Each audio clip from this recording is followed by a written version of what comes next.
Bonsoir à tous et bienvenue si vous nous rejoignez sur France 3 Côte d'Azur. Vous êtes au bon endroit pour suivre l'actualité dans votre région. À Grasse, maintenant, un mois après l'effondrement d'un immeuble inoccupé qui n'avait pas fait de victimes et qui avait conduit à évacuer un immeuble adjacent, la quasi-totalité des sinistrés ont pu être relogés. Une solution transitoire, le temps pour les sinistrés de retrouver leur habitation, mais ce ne sera pas avant le printemps. Bernard Persia, Benoît Lotte.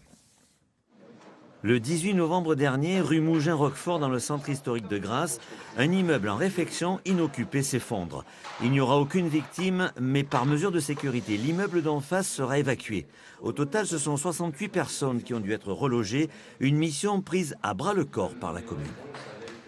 Nous avons beaucoup travaillé, jour et nuit, avec plus de 20 collaborateurs qui étaient à mes côtés pour tous les jours, avec le CCAS, avec Pays de Grasse Développement, avec la GUP, avec les services techniques, avec le service de la communication, avec l'ensemble des services de la ville, travailler pour les aider parce que j'ai voulu, dès la première minute, trouver des solutions. Des solutions temporaires trouvées via agences immobilières, particuliers ou autres bailleurs sociaux solidaires. Ici, dans cet hôtel, une quarantaine de sinistrés ont été relogés avec le sentiment d'avoir été soutenus. On a des belles chambres, confortables, des très bons buffets pour le déjeuner. Je vois pas qu'est-ce qu'on aurait pu mieux nous donner, sincèrement. Bon, c'est très bien de nous avoir proposé quand même un hôtel pour pouvoir avoir un toit, pour pouvoir être au chaud, pouvoir se nourrir correctement. Mais bon, on ne sait pas du tout où on en est. Et puis bon, on nous a dit 4 mois, mais moi je pense qu'elle aura pour un peu plus de temps.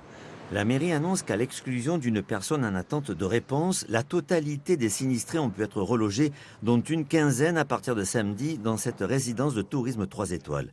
Une prise en charge municipale supplémentaire qui porte à 150 000 € le montant de l'aide octroyée aux sinistrés. Dernier point, les travaux de déconstruction de l'immeuble écroulé et de mise en sécurité de l'habitation d'en face démarrent début janvier. Les sinistrés devraient retrouver leur logement au plus tard le 30 avril 2016.